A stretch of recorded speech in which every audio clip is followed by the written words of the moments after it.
Welcome back to the channel, guys. I'm Trent, and we talk everything sales here.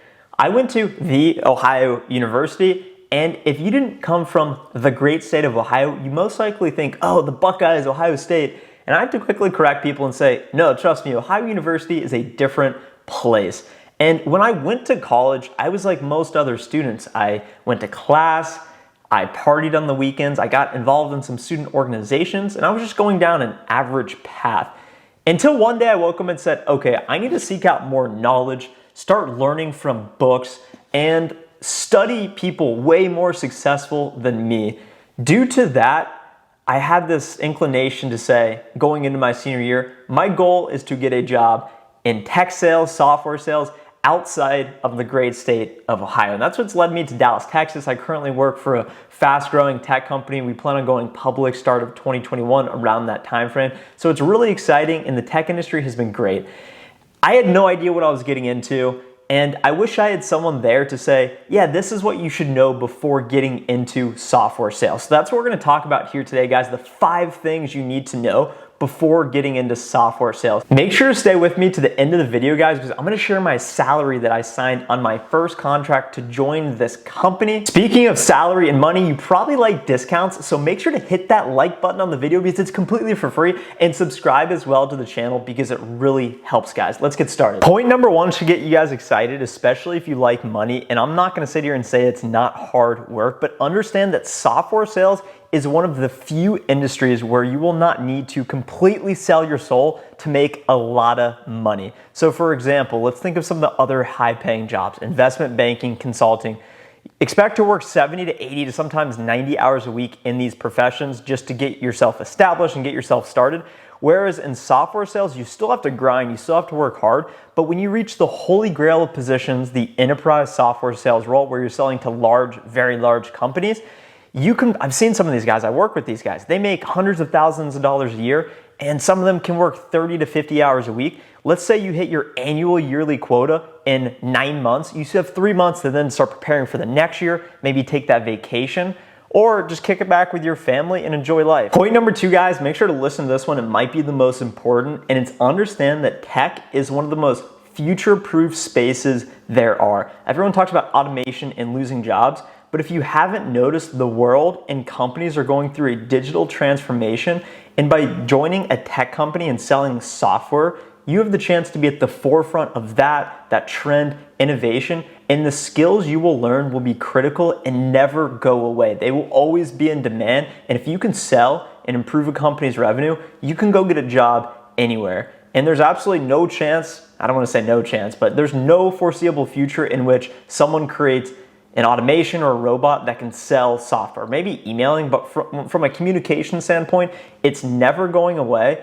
And by positioning yourself in that, you're gonna learn skills that are gonna be really important going forward now and forever. Point number 3 is really important, especially for those of you guys in college or with little professional experience, and it's understand the upward trajectory of the company you're looking at. Most likely you'll join as an SDR or BDR, which is sales development rep, or business development rep. You'll be doing a lot of cold calling, a lot of top of the funnel activities, leading to pipeline generation. Eventually, you'll promote up to an account executive and close deals yourself. I just did that, so I'm still learning and hopefully can bring you guys some information on that.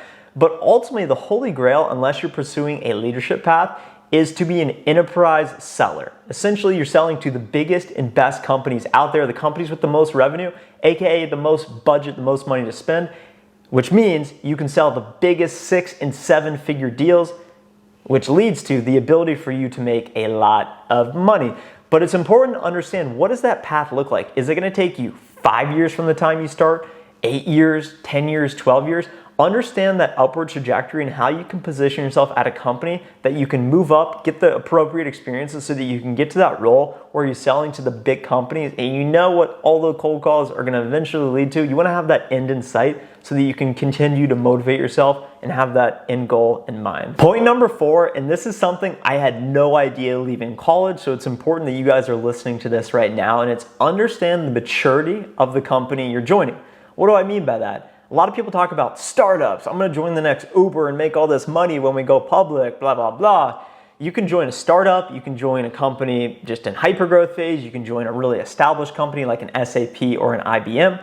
The pros of joining a smaller company, sub 500, sub 1,000 employees, is that you're gonna wear a lot of hats, you're gonna work cross-functional, so you're gonna get a lot of great experience, and there's potentially large upside if you get equity in the company.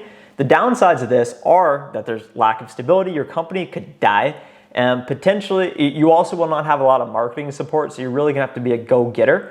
But it can be a great experience, so it just depends your risk tolerance. Whereas if you join a more established company like an SAP or an IBM, the pros are you're gonna probably have a great salary, they pay really well, and it seems pretty easy. You get a book of maybe 20 to 40 customers and you say, yo, I'm calling from SAP, have you heard of it? Of course they probably have. So those are some of the pros, but some of the cons are that there's a lot of politics and bureaucracy involved in those larger companies, so the career path may not be as clearly defined. Based on what I've heard, those rotational programs, it seems like you're not getting great experience because you're essentially just being nurtured like in a cradle for a couple years until they say, yeah, you can go have your book of 20 accounts, whatever, and go sell it to them. So it just depends what you want and what you want to define your career as. I joined a company in between. We had about 1,500 employees when I started. 2 years later, we're close to 4,000. So you want to find a company that's growing and has the ability to define a category. The fifth and final point, guys, is prioritize industry versus job specific. So tech, of course, that's overarching. There's a lot of different aspects to it, but are you joining a niche company such as a fintech company that only sells to the hospitality industry? Or are you joining a company that has potential to dominate a specific category that sells to all industries? An example of this, Salesforce with CRM. They're the clear leader in CRM. They sell to all companies. All companies essentially need some sort of customer relationship management system. So look for companies like the next Salesforce, and if you can identify them early on, you really can set yourself up for a great future. Concluding remarks here, guys, is I feel so fortunate to be in the tech space. It's much more progressive than other industries, so there's a lot more leeway. It's a lot more of a chill workplace culture. And our company was already set up in a way to operate digitally. So for example, when we've been working from home, we had already been doing Zoom meetings to do all our sales. We didn't have to fly to customers. Sometimes, of course, you do if it's really big and important, but everything was already set up. You call, you use the internet, and that's what you're doing in the tech space. So it's really great for the future, and it's a lot of fun. You can make a lot of money in it. That gets us to our final point that you guys have been wondering. What did I make my first year as an SDR? It's gonna vary based on what geographic region you went to. I landed in Dallas. If you go to California, it's gonna be different. You go to Boston, it's gonna be different. But my first salary that I signed on, and it's probably not gonna sound like very much, but it was $50,000. It's $40,000 base and $10,000 variable commission. It was non-negotiable. You may be thinking, wow, that's not that much money. But here's the thing you gotta understand. Does your company offer accelerators? So if you perform over your targets, are you gonna get paid more? And also, what is that upward trajectory? If you stay with the company and 2 to 3 years later, you have the ability to make 2 to 3 times that initial starting base in commission, it can be really lucrative, especially if you come in and perform.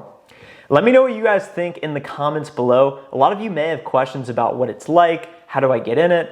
And those are a lot of the things I was thinking about in college and in my first year out of college. So let me know. I want to help you guys in the comments below. I love interacting with you guys as well. So let me know how I can help. Make sure to like the video and subscribe as well. And go get better this week, guys. See ya.